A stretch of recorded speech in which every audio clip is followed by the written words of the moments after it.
দেখুন মহিলার পা বাদ এই যে আজ ভেজালটা দেখুন, আমরা পশ্চিমবাংলায় ভেজাল আইপিএস দেখেছি, ভেজাল আইএএস দেখেছি, মন্ত্রী দেখেছি, শেষে ভেজাল ডাক্তার আগেও ধরা পড়েছে। এই যে বিশাল বড় একটা অভিযান চালানো হয়েছে সেবাশ্রয়ের নামে, ৬০০ কোটি টাকা খরচা করা হয়েছে, টাকা তোলা হয়েছে, সরকারি টাকা অপচয় হয়েছে, দেখা গেল ভিতরটা পুরো ফাঁপা। জুনিয়র ডাক্তার নাহলে ডাক্তারই নয়, এরকম লোককে দিয়ে ট্রিটমেন্ট করানো হয়েছে। বহু মানুষের জীবন সংকট হয়েছে খালি রাজনৈতিক স্বার্থে। যে মহিলার পা কাটা গেছে, আরও কিছু লোক আছেন যারা ক্ষতিগ্রস্ত, তারা কমপ্লেন করছেন। খুবই অপরাধজনক কাজ এটা। যারা এর সঙ্গে যুক্ত সবাইকে সাজা দেওয়া হবে। আর আমি বলছি, যারা ক্ষতিগ্রস্ত হয়েছেন তারা পুলিশে কমপ্লেন করুন, তার সমস্ত ব্যবস্থা হবে। সূর্যপুরে যে ঘটনা ঘটেছে দুর্ভাগ্যজনক, এবং সরকার এবং পুলিশ তার যোগ্য ব্যবস্থা নিচ্ছেও। কিন্তু এই সুযোগটাকে কাজে লাগে যারা বিশৃঙ্খলা তৈরি করেছে, সম্পত্তি নষ্ট করেছে, অসামাজিক শক্তিকে কাজে লাগিয়েছে, তারাও সমান অপরাধী। সেজন্য তাদের বিরুদ্ধে ব্যবস্থা হবে, সেটা আমাদের মুখ্যমন্ত্রী বলেছিলেন এবং সেই কাজ শুরু হয়েছে। আজ থেকে রাজ্যে গুন্ডা দমন আইন, যারা দাগি গুন্ডা এবং যারা ফ্রেশ নতুন করে গুন্ডামোর কথা ভাবছে তাদের প্রত্যেককে এক বাক্যে শাস্তি। গত বেশ কিছু বছর ধরে পশ্চিমবঙ্গের মানুষ এই যে দাদাগিরি গুন্ডামি দেখেছে না, সবাই তাতে ক্লান্ত, ক্ষুব্ধ। এদের হাত থেকে প্রথম মুক্তি চায়। আর বেশিরভাগ রাজনীতির সঙ্গে যুক্ত লোকগুলো এই গুন্ডামি করেছে। তাই আজকে আমাদেরকে নতুন করে আইন আনতে হয়েছে এবং কড়াকড়িভাবে এই আইনকে ইমপ্লিমেন্ট করা হবে। সেজন্য যারা এখনও হিরো ভাবছে নিজেকে, সাবধান হও। আর যাদের বিরুদ্ধে এই ধরনের কমপ্লেন অলরেডি হয়ে গেছে তারা তো ছাড়া পাবে না। সাধারণ মানুষ যারা ভয় পাচ্ছেন, এখনও কথা বলছেন না, অনেক ডিপার্টমেন্টে এরকম লুকিয়ে আছে লোক, তারাও গুন্ডামি করছে, তারাও অপরাধী। সেজন্য সবার বিরুদ্ধে এফআইআর করুন, আইন তার ব্যবস্থা করবে। 16ই আগস্ট আগে খেলা দিবস হতো, এবার 16ই আগস্ট আয়ুষ্মান দিবস পালন করা হবে। কতখানি গুরুত্ব? ঠিকই আছে, সরকার যে সিদ্ধান্ত নিয়েছে সেটা সাধারণ মানুষকে আমরা আগ্রহ করব যে এর সঙ্গে যুক্ত হন, কোনো নেগেটিভ নয়। আর ফেলা দিবস এসব হয় না। কোনো ঘটনা ঘটে থাকলে সে মানুষের প্রতি শ্রদ্ধাঞ্জলি দিয়ে যাতে না হয় চেষ্টা করা উচিত। ভালো রাস্তায়, পজিটিভ রাস্তায় আমাদের হাঁটা উচিত সবার। অনেক দলীয় কর্মী, নিচুতলার কর্মী, তাদের ক্ষোভ বিক্ষোভ, তাদের অভিমান, এতদ সত্ত্বেও আজ আপনিও কয়েক ঘন্টার মধ্যে যাবেন বিধানসভায়, যেখানে আপনাদের নব মনোনীত রাজ্যসভার প্রার্থীরা তাদের প্রাথমিক একটা নির্বাচনের প্রথম পদক্ষেপ যেটা, সেখানে এরকম বেশ কিছু নাম রয়েছে যেগুলো নিয়ে এখনো পর্যন্ত দলের নিচু তলার থেকে মাঝারি তলা বিভিন্ন কর্মীদের একটা ক্ষোভ রয়েছে।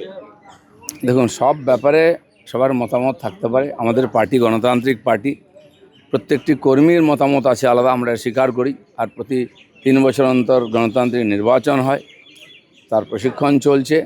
কিন্তু পার্টি বৃহত্তর ক্ষেত্রে চিন্তাভাবনা করে ডিসিশন নেয়। সর্বভারতীয় পার্টির ডিসিশন, প্রদেশ ডিসিশন নিয়েছে, সেটা সবাইকে মেনে চলতে হবে। এটাকে আমরা ডিসিপ্লিন বলি। সেজন্য ব্যক্তিগত মতামত আমার আলাদা থাকতেই পারে সব ব্যাপারে, সেটা পার্টির মধ্যে কোনো গুরুত্ব নাই। যেটা নির্ণয় সেটা নির্ণয়।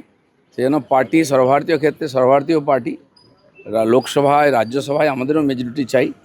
সেজন্য পার্টি যে সিদ্ধান্ত নিয়েছে এটা সর্বোপরি, এ নিয়ে কোনো কন্ট্রোভার্সি নয়। যারা এটা মানতে পারছেন না তাদেরকে মানার চেষ্টা করতে হবে। 21 সালের আগে আমরা হাজার হাজার লক্ষ লক্ষ লোককে নিয়েছি।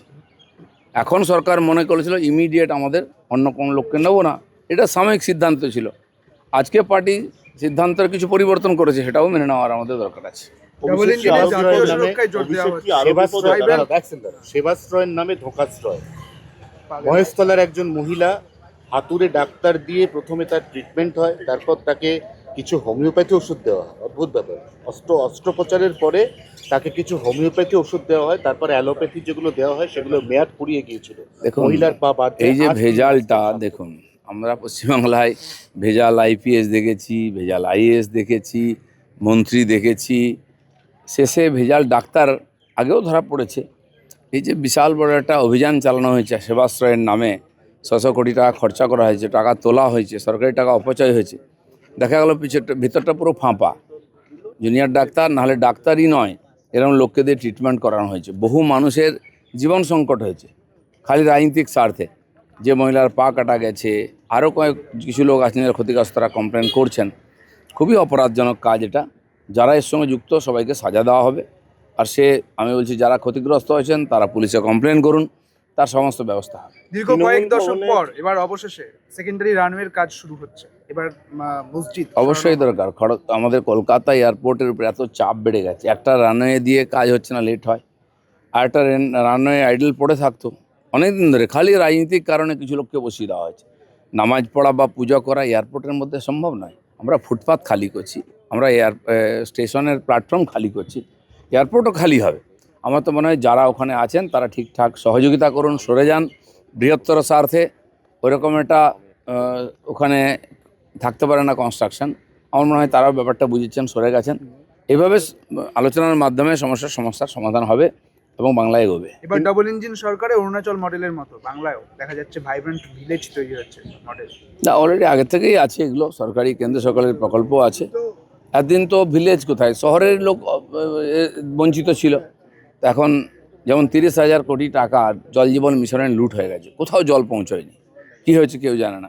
এগুলো ইনকোয়ারি হবে, সাধারণ গরিব মানুষের জন্য এই সুবিধাগুলো।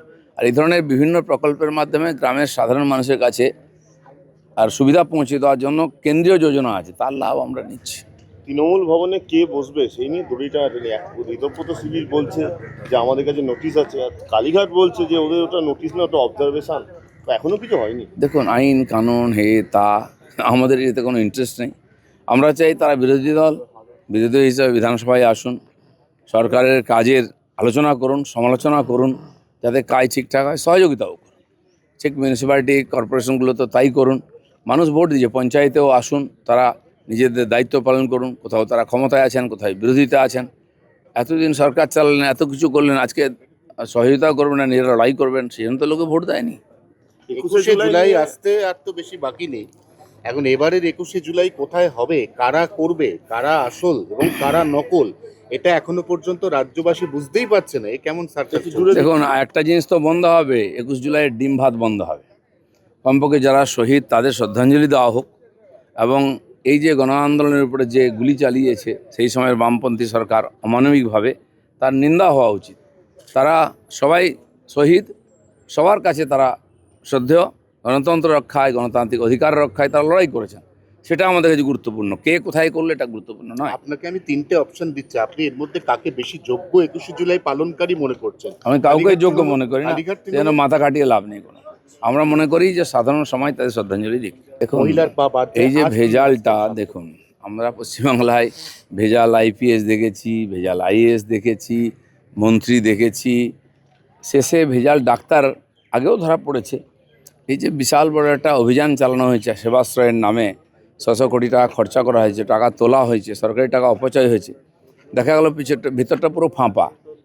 জুনিয়র ডাক্তার নাহলে ডাক্তারই নয়, এরকম লোককে দিয়ে ট্রিটমেন্ট করানো হয়েছে। বহু মানুষের জীবন সংকট হয়েছে খালি রাজনৈতিক স্বার্থে। যে মহিলার পা কাটা গেছে, আরও কিছু লোক আছেন যারা ক্ষতিগ্রস্ত, তারা কমপ্লেন করছেন। খুবই অপরাধজনক কাজ এটা। যারা এর সঙ্গে যুক্ত সবাইকে সাজা দেওয়া হবে। আর আমি বলছি, যারা ক্ষতিগ্রস্ত হয়েছেন তারা পুলিশে কমপ্লেন করুন, তার সমস্ত ব্যবস্থা হবে।